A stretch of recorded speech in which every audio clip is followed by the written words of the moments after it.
तर कालच्या मॅचमध्ये 1.5 लाख कोटींचा जुगार खेळला गेला असा आरोप संजय राऊत यांनी केलाय। सैन्याचा जीव घेणाऱ्या लोकांशी का खेळायचं असं सुप्रिया सुळे यांनी म्हटलं। संजय राऊतांना पोटदुखी झालीये असा पलटवार यावर आशिष शेलार यांनी केलाय। संजय राऊतांच्या जिभेला हाड नाही असं भागवत कराड म्हणाले। भारत पाकिस्तान सामन्यावरून महाराष्ट्रात राजकीय वातावरण तापलंय।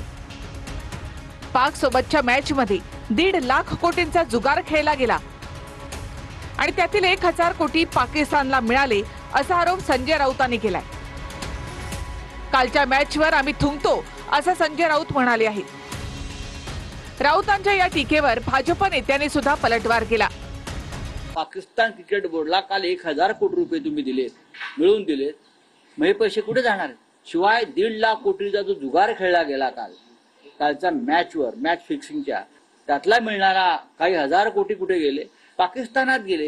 तुम्ही पाकिस्तानला आर्थिक दृष्ट्या आमच्या विरुद्ध लढण्यासाठी, आमच्या महिलांचे कुंकू पुसण्यासाठी सक्षम करताय, याच्यावर बोला।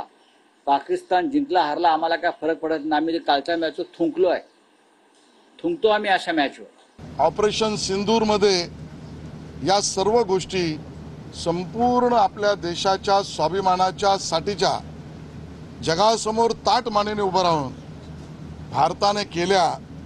कदाचित हीच पोटदुखी उबाटा सेना आणि संजय राऊत यांना असेल, जे दुःख आतंकवाद्यांचे अड्डे उद्ध्वस्त केल्यानंतर शोधून हुडकून या आतंकवाद्यांना यमसदनास पाठवल्यानंतर जे दुःख आणि पोटदुखी पाकिस्तानला झाली आहे, तीच पोटदुखी संजय राऊत यांना झालेली आहे।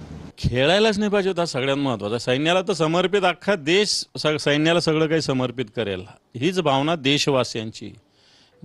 आणि म्हणून ज्या सैन्याला आपण समर्पित केला त्या सैन्याला रोज गोळ्या झाडणाऱ्या लोकांशी आपण खेळतो का, हा सगळ्यात महत्त्वाचा आहे ना। समर्पण करायच्या आधी ज्या सैनिकाचे जीव घेतात त्या लोकांशी क्रिकेट काय खेळायचं, नंतर समर्पण करायचं, याला काय अर्थ आहे? म्हणजे हा व्यवहारच आहे ना।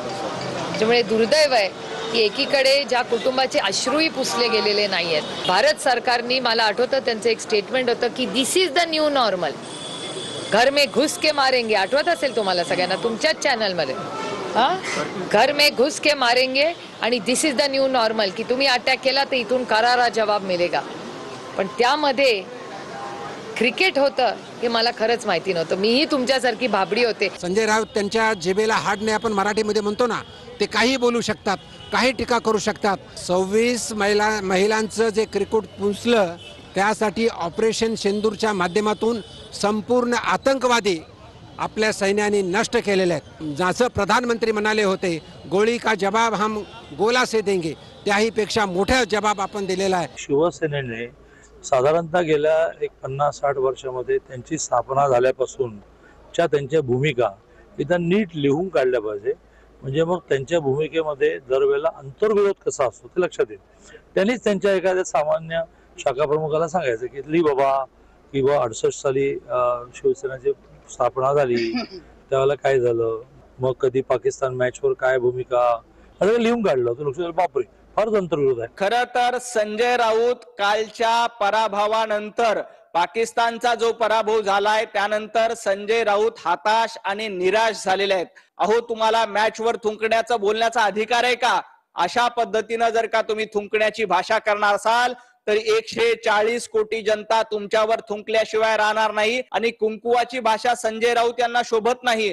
अहो, तुम्ही सोनिया गांधींच्या नावानं कुंकू लावून फिरताय, तुम्ही राहुल गांधीच्या नावानं कुंकू लावून फिरताय।